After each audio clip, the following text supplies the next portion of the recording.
Caracol Sostenible. Gabriel de las Casas. Gustavo Yepes.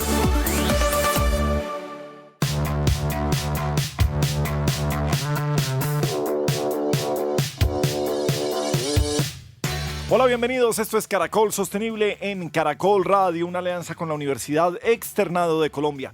Aquí estamos como todas las mañanas para hablar de sostenibilidad. Esta semana tuvimos el Gran Encuentro Sostenible. Se llevó a cabo el pasado martes 11 de junio en el Movistar Arena de Bogotá. Entre otros estuvo el vicepresidente de Prisa Media, Fernando Carrillo, estuvo Alejandro Santos, director de contenidos de Prisa Media, Eric Hogg es el embajador de Dinamarca en Colombia, nuestra ministra de Agricultura y Desarrollo Rural, Jennifer Mojica, el alcalde de Bogotá, Carlos Fernando Galán, y el alcalde de Cartagena, Dumec Turbay, entre muchos otros invitados. Precisamente abriendo este gran foro de sostenibilidad, Fernando Carrillo, vicepresidente de Prisa Media, explicó lo siguiente. Dicen en el mundo que hay tres grandes transiciones.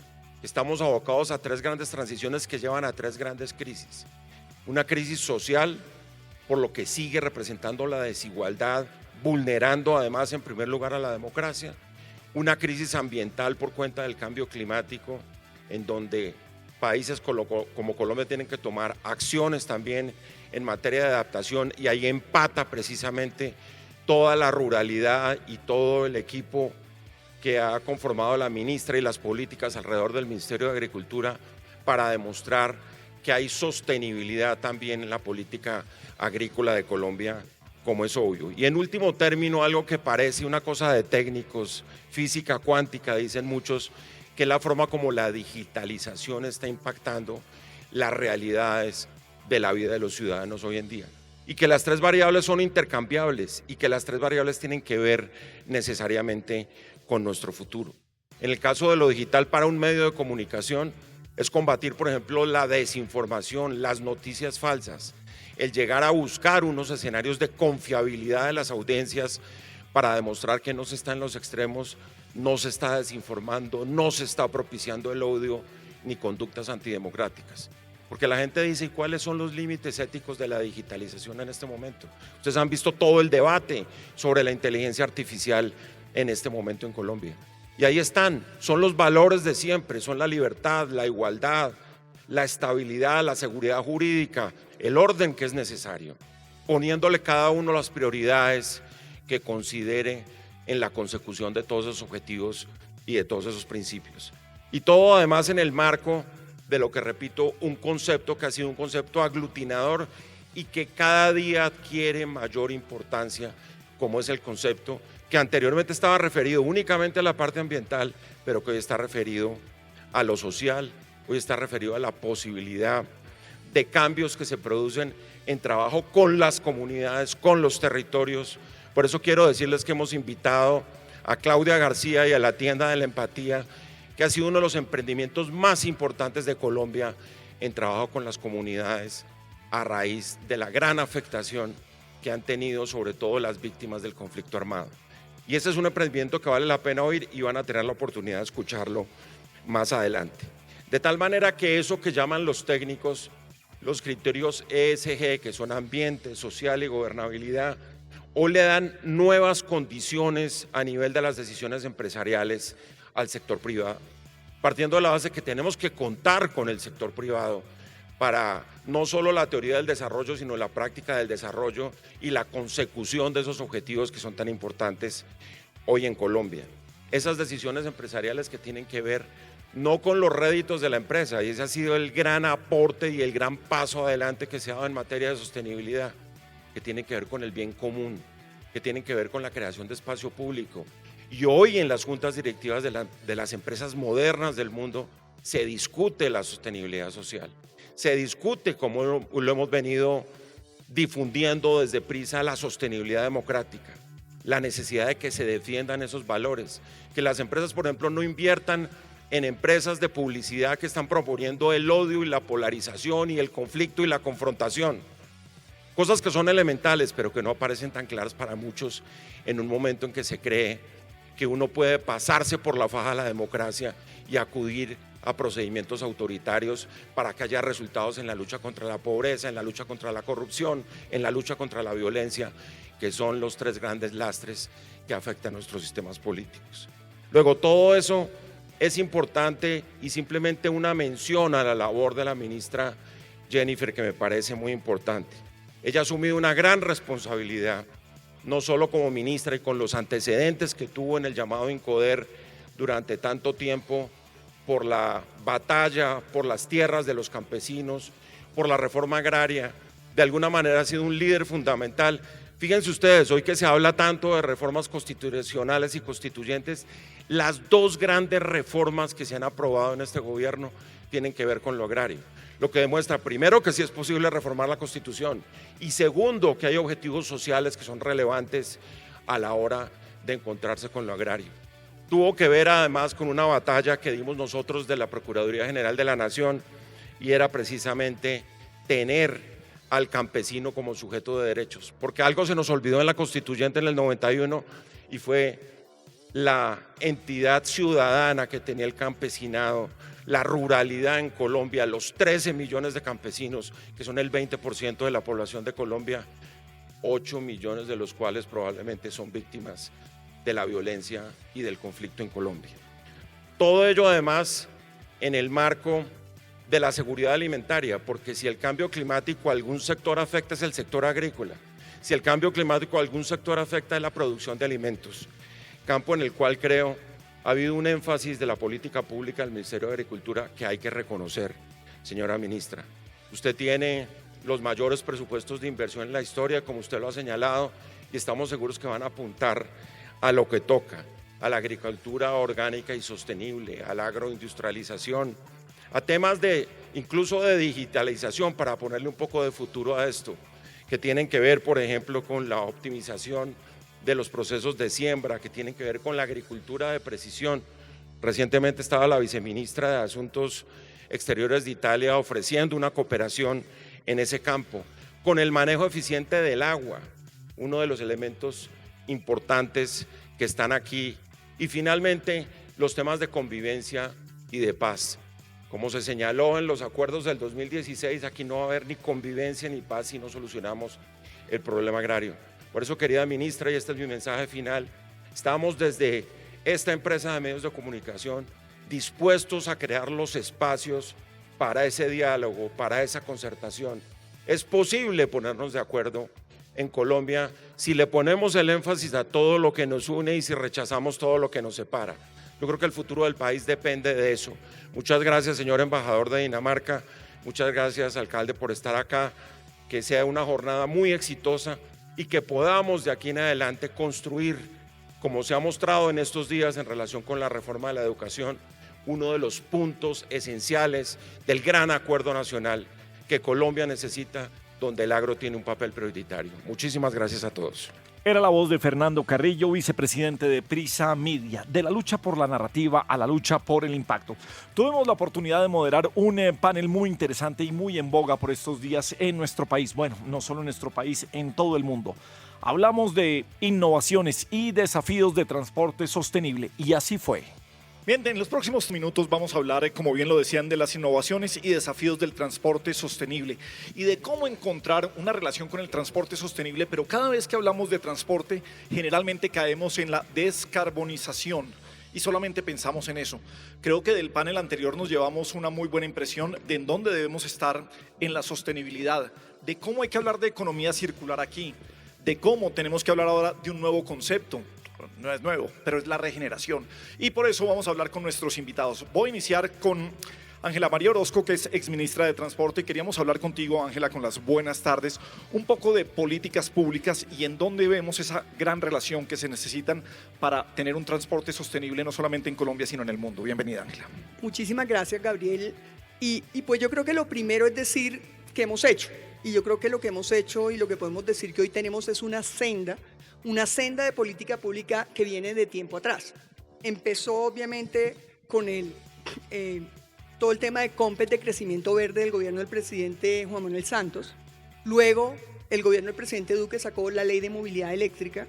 Luego también la Estrategia Nacional de Movilidad Sostenible, acompañada con la Ley de Transición Energética. Ahí se definieron una cantidad de incentivos para los vehículos eléctricos, pero también tengo que decir, luego también salió la ley de promoción del gas, para el gas como un energético de transición. Entonces, cuando uno mira desde el punto de vista legal donde estamos, lo que encuentra es que Colombia tiene una pauta que se viene construyendo desde hace alrededor de 10 años, no es nuevo, que se ha venido construyendo alrededor de varios gobiernos, donde no solo hay los COMPES de crecimiento verde, de economía circular, de transición energética, la ley de movilidad eléctrica, la ley de promoción del gas, donde se han creado mecanismos e incentivos para incentivar esa transición. Pero yo creo que lo importante es entender que la transición no es cambiar la tecnología simplemente. Entonces, hay hoy en día un fondo para la renovación del parque automotor de carga, los buses, los taxis, que se están estructurando para que haya unas fiducias que alimenten esos incentivos que hoy existen. Hay exención de IVA con derecho de devolución. En el caso de la carga pesada hay incentivos económicos. Esos incentivos económicos para renovar de alguna manera lo que más genera emisiones, dentro del 12.5% de emisiones que genera el transporte en Colombia, el 40% es el transporte de carga pesada. Eso lleva un, digamos, programa de renovación del parque automotor de carga que, si bien no ha ido al ritmo que quisiéramos, sí es el programa más grande del mundo en renovación de lo que es los vehículos de más de 20 años de antigüedad, vehículos a diésel, que son los que transportan la carga en Colombia. Pero más allá de cambiar simplemente la tecnología, aquí estamos hablando de una transición que va a tener que incluir no solo diversos tipos de energía, sino un cambio estructural en el diseño de las ciudades, un cambio estructural en las ciudades de 15 minutos, en que de alguna manera tiene que cambiar también toda la operación logística, cómo definimos, dependiendo del tipo y de la duración de la carga, cómo definimos la operación, todo el mantenimiento y operación del transporte cambia en los vehículos eléctricos. Luego tienes que capacitar toda una cadena de mantenimiento donde va a haber muchos menos mantenimientos puntuales que los vehículos a combustión, pero obviamente tienes que generar todo ese nuevo know-how y tecnología, y tienes que cambiar la mentalidad, porque una parte fundamental también es el transporte público. O sea, no se trata de cambiar 14 millones de vehículos a combustión por 14 millones de vehículos eléctricos. Si fuera eso, no estaríamos haciendo de alguna manera un país sostenible, unas ciudades sostenibles. Luego creo que ahí vamos por la senda correcta, creo que tenemos los lineamientos que tocan, pero creo que tenemos que interiorizar que va mucho más allá de simplemente cambiar la tecnología. Muy bien, estamos también con Alexis Rodríguez y tenemos varios sectores del transporte en el mundo. Alexis es Regional Head of Energy Transition de A.P. Moller Maersk, esta gran naviera de carga.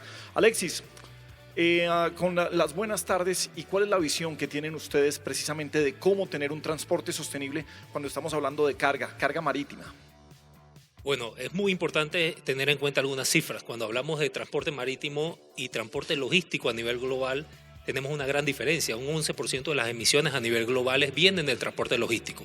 Entonces tenemos una gran capacidad a nivel global que tenemos que identificar. Lo primero es entender un poco las metas, y que las metas tienen que tropicalizarse. Yo creo que ese es uno de los puntos más importantes, porque a veces las vemos a nivel global, pero tenemos que ir viéndolas caso por caso dependiendo de los países. En nuestro caso particular, cada uno de los países hemos ido desarrollando diferentes hojas de ruta teniendo en cuenta las particularidades, tecnologías, pero lo más importante son las buenas prácticas que se pueden atraer y se pueden tropicalizar con cada uno de los sectores, porque el sector logístico, incluyendo el sector marítimo, tiene un gran potencial de cambio, pero la transformación también lleva un aspecto integral desde el punto de vista de sostenibilidad, porque no solamente hablamos de nuevas tecnologías, sino nuevos combustibles, capacitación, formación, pero cada uno de los puntos importantes recae en el desarrollo de nuevas infraestructuras que permitan poder trabajar en conjunto e integrado. Uno de los puntos importantes del transporte logístico es que tiene una particularidad, que una embarcación, un camión, un avión recala o llega a diferentes lugares. Entonces no podemos disponer de tecnologías diferentes, tenemos que tener una homologación desde el punto de vista regional para facilitar que todo ese tipo de tecnologías puedan llegar a nosotros, pero también darle un valor a cada uno de esos sectores o tipos de combustibles que tenemos. Por ejemplo, uno de los valores interesantes que tenemos en la región de Latinoamérica y principalmente en Colombia es las energías renovables. Es cómo potenciamos esas tecnologías y las llevamos a cabo en cada uno de los sectores o tipos de combustibles que necesitamos. Y es una cadena muy importante, porque si bien la carga llega a los puertos, desde ahí tenemos que pensar también cómo tenemos una movilidad sostenible de principio a fin. desde ese container que salió de la China hasta que llegó a través de un puerto de Buenaventura, en nuestro caso del Caribe, a sus sitios finales. Felipe Gómez es director de Relaciones Institucionales y Sostenibilidad de Avianca. Felipe, la misma pregunta y sobre esa visión de Avianca del transporte sostenible. Buenas tardes, muchas gracias por esta invitación y esta oportunidad.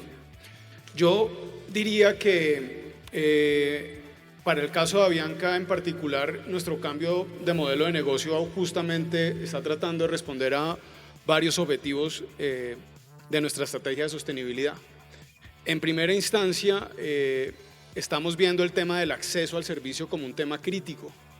En América Latina y en Colombia, el avión es muchas veces la única manera de llegar a ciertos lugares de una manera eficiente, competitiva y que realmente pueda servir las necesidades de las personas. Y nuestro nuevo modelo de negocio está muy enfocado en tratar de masificar, de ampliar el acceso a nuestro servicio de una manera muy fuerte, generando más conexiones punto a punto, logrando tener más asientos por avión y logrando unos precios de tiquetes cada vez menores. Eso nos ha permitido, por ejemplo, que en el año 2023 Avianca llegara al récord de personas movilizadas en un año, que fue 32.2 millones de personas. De esa cifra, el 16% eran personas que nunca habían volado con nosotros. Son personas que pudieron acceder al servicio. Entonces es el primer foco de lo que estamos tratando de hacer. El segundo, sin duda, es un tema ambiental. Estamos en un sector, el sector aeronáutico tiene un impacto ambiental innegable, pero efectivamente se están desarrollando diferentes iniciativas a nivel internacional y local para empezar a mitigar, a reducir y, digamos, administrar las emisiones de ese servicio de una manera más inteligente y muchísimo más responsable. Gracias al cambio de modelo de negocio de Avianca, por ejemplo, nosotros redujimos, comparado del 2019 al 2023, un 21% nuestras emisiones totales en carbono. Esto gracias a los nuevos aviones que tenemos, nuestra nueva disposición de sillas, la forma en que diseñamos nuestra red de rutas y también el tipo de flota que estamos operando hoy en día. Es una reducción importante cuando una aerolínea logra reducir más del 20% sus emisiones en el lapso de 4 años. Y un tercer frente, Gabriel, que me parece importante resaltar es cuando uno es una aerolínea en un país como Colombia, en una región como América Latina, también tiene que entender cómo puede poner ese servicio a la orden de personas que pueden viajar a ciertas comunidades vulnerables y generar un cambio. Entonces hemos planteado unas alianzas con organizaciones increíbles como son Alas para la Gente, la Patrulla Aérea Civil Colombiana, Operación Sonrisa y muchas más, que son fundaciones que son expertas en viajar a ciertos sitios de Colombia con sus médicos, terapistas y demás, y en una alianza con Avianca y gracias a al banco de millas que tenemos de donaciones de viajeros y de Avianca, llegan a esas comunidades, generan un impacto con consultas, operaciones, tratamientos que en el año 2023 llega a beneficiar a 14.000 personas a lo largo y ancho de Colombia y este año estamos apuntándole a llegar a un número superior a los 20.000. Esto básicamente es poner nuestros aviones al servicio de estas organizaciones para que puedan llegar a esas comunidades y generar el impacto que la gente necesita. Muy bien, Leonidas Narváez es gerente de la empresa Metro. Leonidas, bienvenido. Y qué bueno también pensar a futuro, precisamente la sostenibilidad y el Metro de Bogotá. ¿Cómo vamos? Y hablemos de esto que tiene que ser ya una realidad. De acuerdo. El metro y la primera línea del Metro de Bogotá y la segunda línea y todo lo que hemos estado estructurando se empiezan a volver realidad. La primera línea ha llegado a un 34.6% de su ejecución. Tenemos los hitos totalmente claros y definidos, los riesgos están totalmente controlados en este momento y estaremos entrando en marcha blanca en septiembre del 2027. Para ese momento, el impacto de sostenibilidad que yo llamaría el más importante de todos es la reducción en el tiempo que nuestra gente de Bosa, de Kennedy, está gastando para llegar al centro ampliado de Chapinero, calle 72. Hoy una persona que sale de Bosa gasta hora y media, hora y 20 para poder llegar hasta esta zona. Y con la primera línea del metro, es un metro de última tecnología que operará aproximadamente 42 kilómetros por hora, operación comercial con picos de 80 kilómetros entre estaciones, automatizado, podrá hacer el recorrido en 27, 28 minutos como tiempo. Esto va a generar una riqueza a nuestra gente. una riqueza de más de hora y media, hora y 40, hora y 45 al día de tiempo que tienen para dedicar a su familia, para educarse, para el deporte, para la recreación. Y esto es sostenible y no se puede demorar y tenemos que trabajar día a día para que esta meta que tenemos, el cumplimiento de estos hitos, se den dentro de este plazo para poder brindar esta acción. Esta acción es sostenible además porque la primera línea del metro va a ordenar el territorio. Las estaciones están ubicadas en zonas que tienen una tipología en la ciudad específica, zonas universitarias, de salud, por ejemplo una estación en el Hospital de Kennedy, de recreación, de urbanizaciones que hoy no tienen una capacidad de movilizarse de esa forma. Además, genera un proceso de democratización, le estamos sirviendo a la gente que tiene menos recursos, menos ingresos, pero que tiene que gastar más tiempo en el transporte. Eso va a generar una democratización, una igualdad, generará un proceso de equilibrio en la sociedad, lo cual la hace aún más sostenible desde el punto de vista de lo que es el servicio de transporte. Se convertirá la primera línea y la segunda línea del metro en un eje transversal, una columna vertebral del transporte masivo, con un sistema de transporte limpio, sostenible, utilizando energía eléctrica, en donde hemos programado que las estaciones sean eficientes, utilizando energía LED. La reutilización del agua lluvia en todas las estaciones es uno de los aspectos que estamos hoy detallando dentro de los diseños de las estaciones para que estas estaciones sean amigables con el medio ambiente cada vez más y se incorporen realmente dentro del contexto urbano de la ciudad. Muy bien, estamos en Caracol Sostenible, la alianza con la Universidad Externado de Colombia, reviviendo lo que pasó en el gran encuentro sostenible, de la lucha por la narrativa a la lucha por el impacto. Después de la pausa sigue Caracol Sostenible en Caracol Radio. Ya regresamos con Caracol Sostenible. Continuamos con Caracol Sostenible.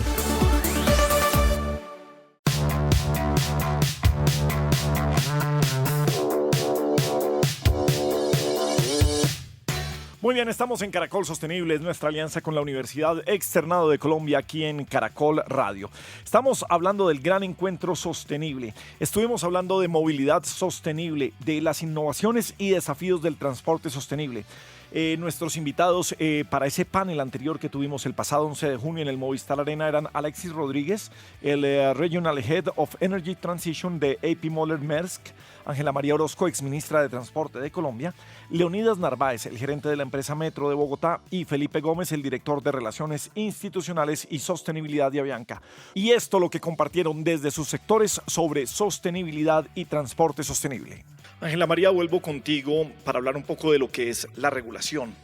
Una regulación irresponsable puede ir en contra de las realidades que tengan los países, que tengan los momentos económicos. Pasamos por un momento en donde hace unos años el coche eléctrico era algo fashion. Tesla lo mirábamos con algo inalcanzable que hoy vemos. Esta semana sale, por ejemplo, una noticia que Tesla en Europa, exactamente en España, ha tenido que rebajar 6.000 euros sus coches porque la gente no los está comprando. Empezamos a hablar de energía de hidrógeno verde también para carga, sobre todo para el transporte de carga. ¿Cómo es esa relación de realidades frente a regulación? Pues mire, lo primero que tenemos que tener es contexto. Cuando se adoptaron estas metas de llegar, digamos, a cero carbono al 2050 y reducir el 50% al 2030, pues era un momento distinto del mundo. Y en ese momento, pues parecía lo más lógico. ¿Qué pasa hoy? Pues yo creo que pasaron muchas cosas, además del COVID y lo que eso implicó en las economías del mundo y en la logística del mundo. Vino la guerra de Ucrania y todo el tema de la geopolítica de la energía.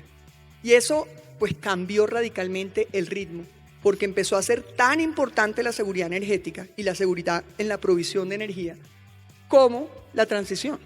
Y no podíamos tener la transición por encima de la provisión o la seguridad energética. Y países como Alemania, cuyos fondos no nos financiaban proyectos de gas en Colombia, sacaron 6 o 7 proyectos nuevos de gas y además proyectos nucleares. ¿Por qué? Porque la peor energía es la que no se tiene y porque entendieron que depender de un solo proveedor de gas con lo que implicó la guerra de Ucrania, pues simplemente lo que lo sometía era al riesgo de no tener cómo calentar los hogares y las estufas en los inviernos. Y simplemente esa es una parte de la realidad. La otra parte de la realidad, y que se está dando en los debates de las COPs, porque obviamente todo el mundo quisiera que en las COP saliera ya la prohibición de los hidrocarburos, y eso no ha salido. Y no ha salido por una razón fundamental. Todo esto que ha pasado ha hecho mucho más importante el concepto de seguridad energética, y la geopolítica de la energía fue más importante. Pero segundo, porque también donde va más a crecer la población y el consumo en el mundo en los siguientes 20 y 30 años, estamos hablando de los países de África y de Asia. Y cuando uno se sienta, por ejemplo, a comienzos de este año, en marzo, en CERAWeek, que era el Foro Mundial de Energía, donde están todos los actores del mundo y las autoridades energéticas de muchos países, pues se sienta alguien de la India o se sienta alguien de China y sobre todo te dicen, mire, mi negocio es ver cómo paso la gente de la leña a una energía que no sea la leña. Y si ese es mi negocio, pues qué pena, pero yo no voy a someter a la leña a mi gente si no tienen con qué pagar. Y obviamente la mayor opción para mí en el caso de la India es el gas. Y es, digamos, lo que me genera una transición más rápida hacia llevar la gente hacia unas fuentes de energía que, si bien no son cero emisiones, sí reducen un 60% las emisiones, y las emisiones de material particulado, que es lo que afecta el ambiente y la salud, llegan con las tecnologías Euro 6 a reducirlo en un 90%.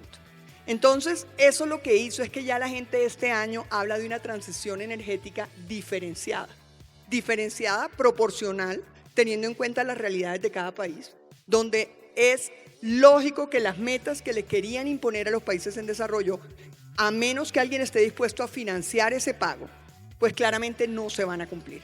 Eso no significa que tenemos que quitar la meta, no. Yo creo que las metas hay que mantenerlas, porque si no, no seguimos esa línea y ese lindero. Probablemente cuando estemos cerca al 2050 nos vamos a tener que revisar el escenario de si era posible llegar a cero emisiones al 2050. Yo creería que no. Pero me parece que la meta hay que mantenerla, porque si no la mantenemos simplemente vamos a seguir aplazando el tema. Pero hay que aterrizarla a la realidad y a la realidad de cada país. Y en el caso del hidrógeno, que es una gran alternativa para el transporte de carga, tanto marítima como transporte de carga carretero, también en ese foro quedó claro que la mayoría de los proyectos que hay son pilotos. Hay empresas que han montado plantas de hidrógeno y los han tenido que cerrar porque la tecnología todavía no está aquí para hacerlo asequible. Inclusive en el mismo Estados Unidos, que hay el Inflation Reduction Act, que además es la ley más favorable del mundo en términos de incentivos para el sector energético y para las energías alternativas, que le da tax breaks de casi el 30-35% a cualquiera que monte un negocio de esa naturaleza. Simplemente le da los incentivos a la oferta, pero en el mismo Estados Unidos dicen, si no hay un incentivo a la demanda de energía, hidrógeno, porque es más costosa aún, porque la tecnología no ha llegado a hacerlo asequible, pues simplemente no va a ser viable. Entonces, el hidrógeno que se veía a 10 años, pues no va a ser a 10 años, va a ser a 30 o a 40 años. ¿Significa que hay que eliminar la meta? No.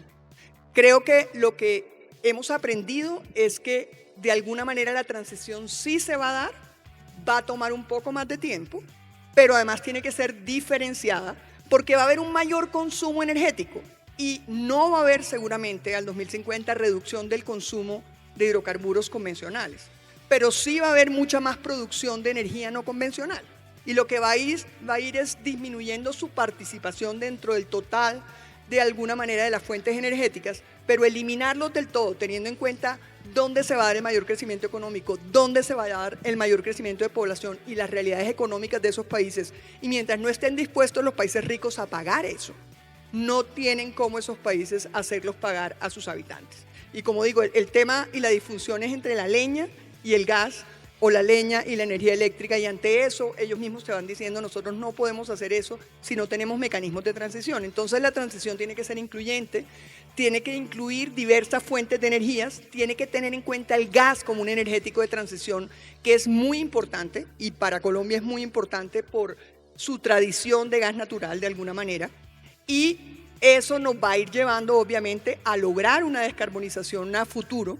Pero además de pensar, como digo, en la tecnología, hay que pensar en todo el ecosistema y en lo que significa el diseño de las ciudades, la inclusión del transporte público, Todo eso forma parte del ecosistema, pero yo sí creo que la transición va a ser una transición un poco más lenta y diferenciada.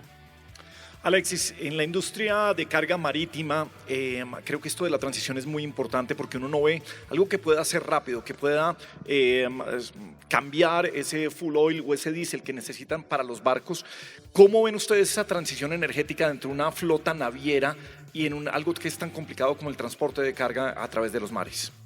Bueno, continuando con los aspectos de las metas, justamente como grupo tenemos en todos los aspectos, no solamente portuario, transporte marítimo, aviación y terrestre, una meta ambiciosa en 2040 de cero emisiones netas, pero también una meta de transición al año 2030 diferenciada por cada uno de los productos que ofrecemos.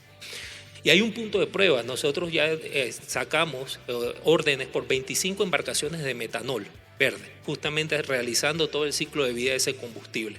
Pero viene la parte interesante a tu pregunta y es cómo venimos haciendo esa transición. Y uno de los puntos importantes que se ha identificado para que pueda lograrse eso es la identificación de todas esas fuentes que existan.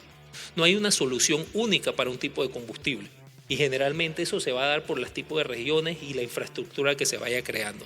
Pero uno de los pasos importantes que nos ha dado esa lección de estas embarcaciones y este modelo de negocio verde, justamente es involucrar a todos los actores.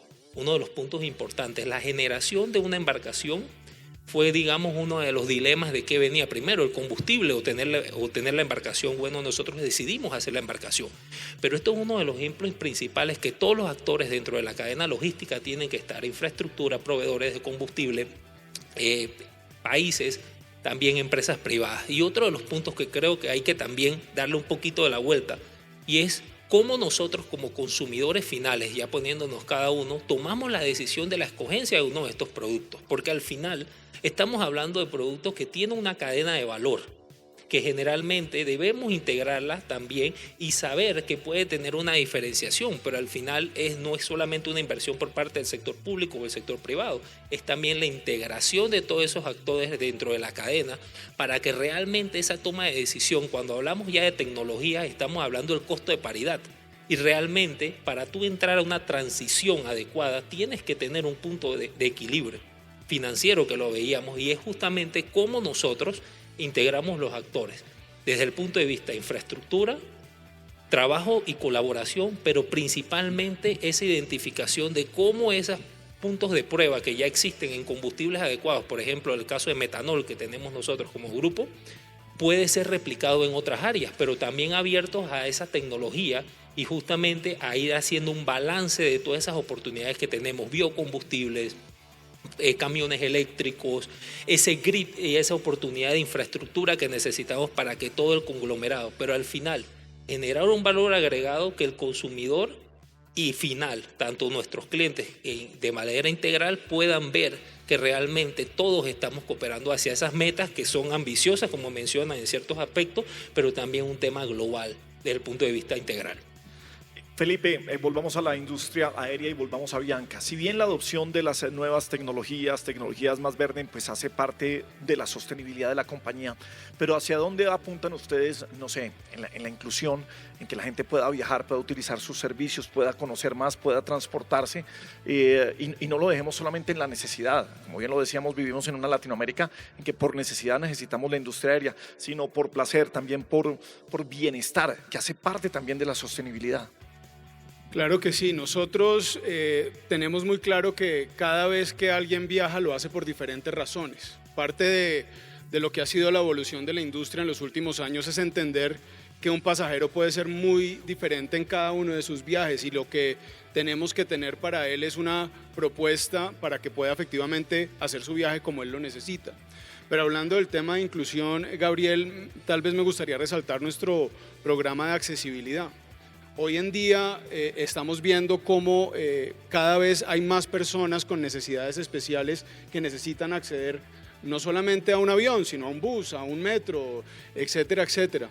Y en Avianca venimos trabajando, digamos, más intensamente en este tema desde hace más o menos unos 3 años, en donde hemos creado un plan de acción que hoy en día está compuesto de cerca de 95 acciones específicas para que nuestro servicio sea más accesible para las diferentes comunidades de personas que tienen algún tipo de discapacidad.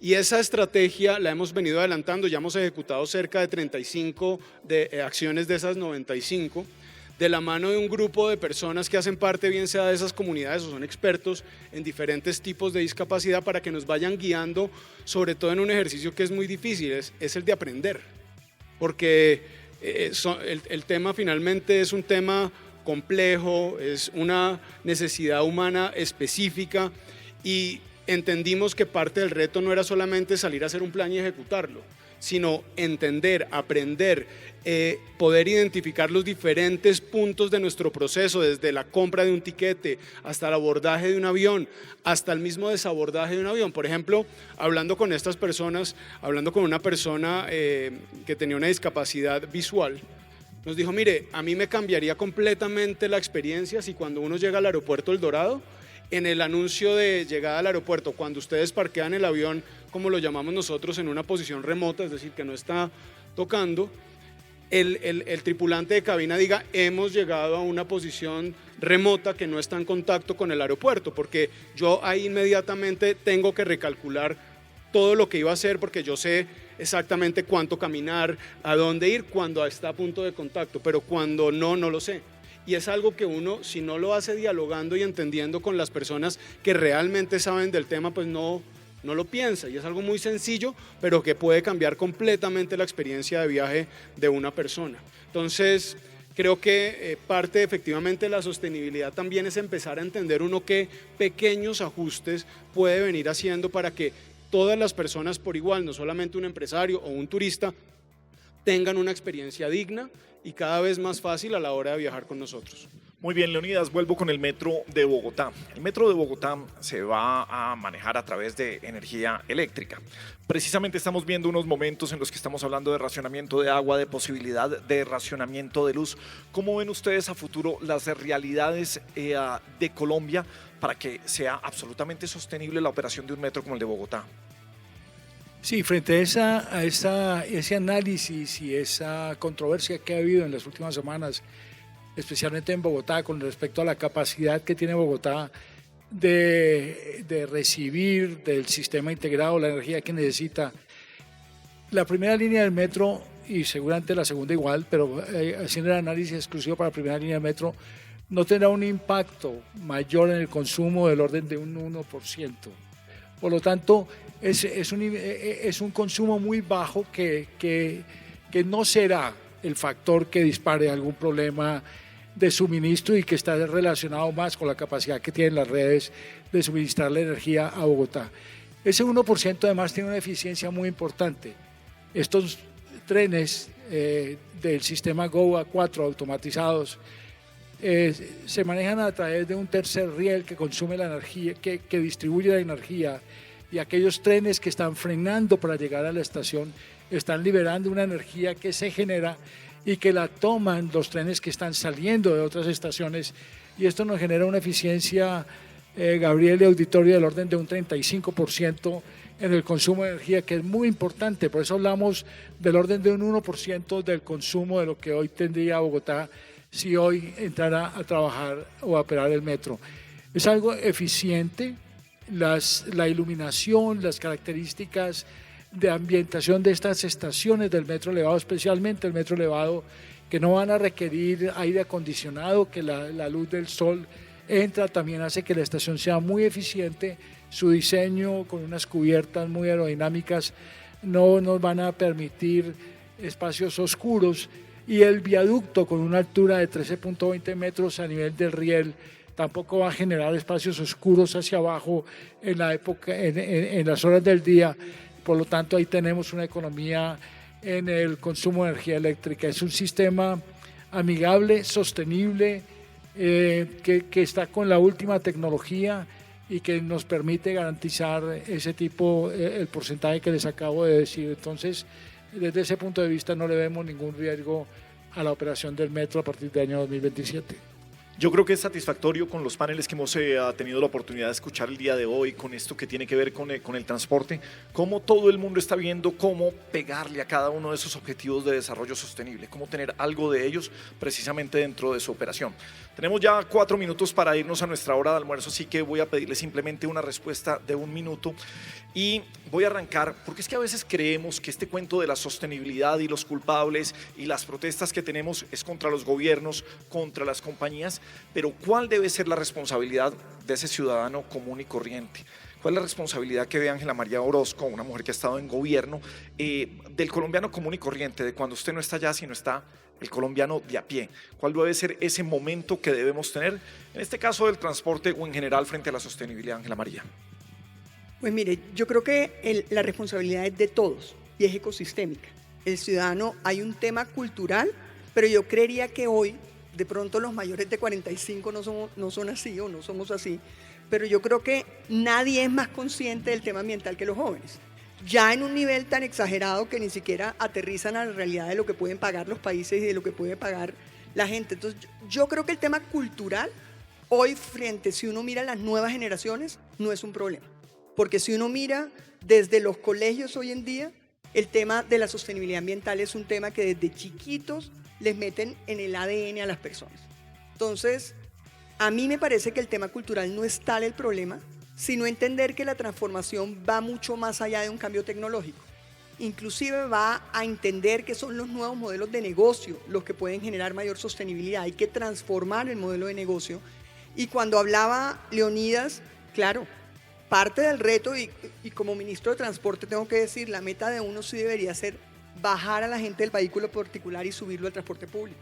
Como ministro de Transporte, esa debe ser la meta de uno, teniendo en cuenta lo que genera el impacto en movilidad, en congestión, en contaminación del aire, el impacto que tiene en la salud por la contaminación del aire, la combustión del diésel o de los vehículos convencionales.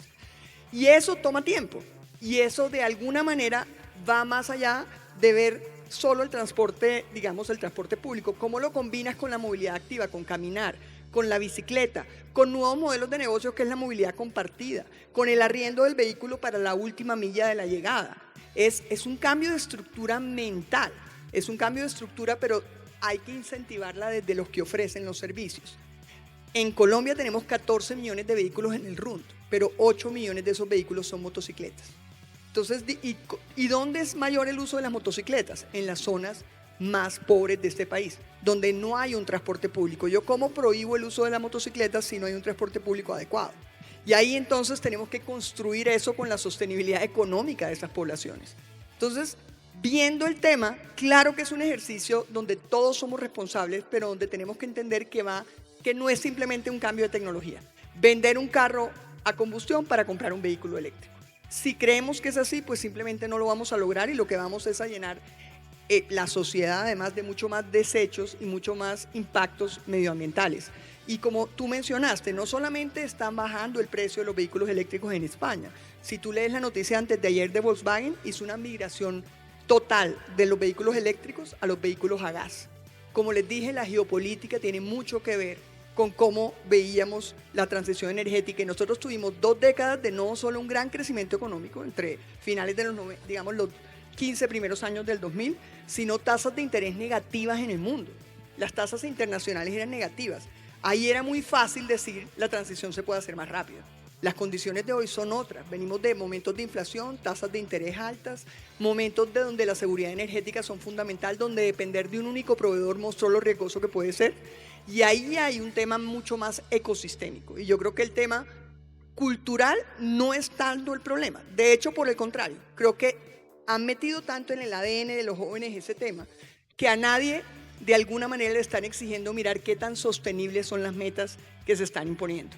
Pero miren los jóvenes de hoy, muchos no quieren ni tener carro, lo que es una buena noticia, pero por eso tenemos que lograr un adecuado servicio público. Mi único mensaje sería, yo creo que muchos países tienen muchos fondos para proyectos de sostenibilidad en el sector transporte, que es, digamos, el que me compete.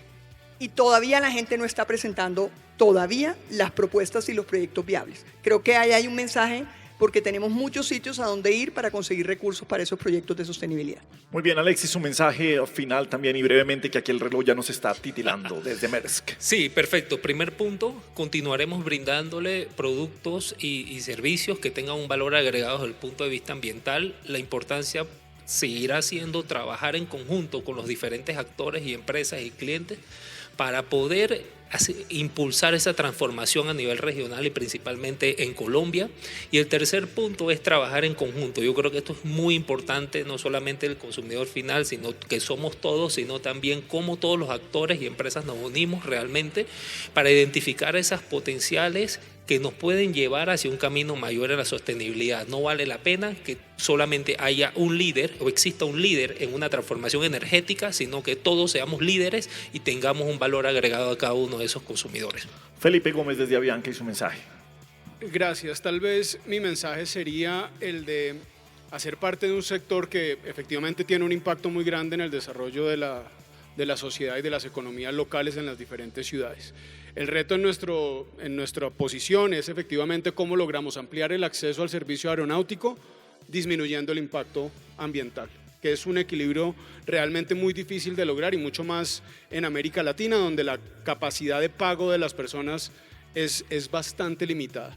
Y tal vez mi último llamado es las aerolíneas, entre ellas Avianca, tenemos plataformas para la compensación voluntaria de los viajes de las personas. Entonces mi llamado sería que para quienes viajen en Avianca consideren la posibilidad también de entrar a nuestra página web y poder compensar la huella de carbono de su viaje, que allá van a tener la posibilidad de calcular cuáles son las toneladas o las emisiones que van a generar, y les vamos a ofrecer mecanismos para que voluntariamente puedan generar una compensación que disminuya el impacto de cada uno de sus viajes. Leonidas Narváez desde el Metro de Bogotá.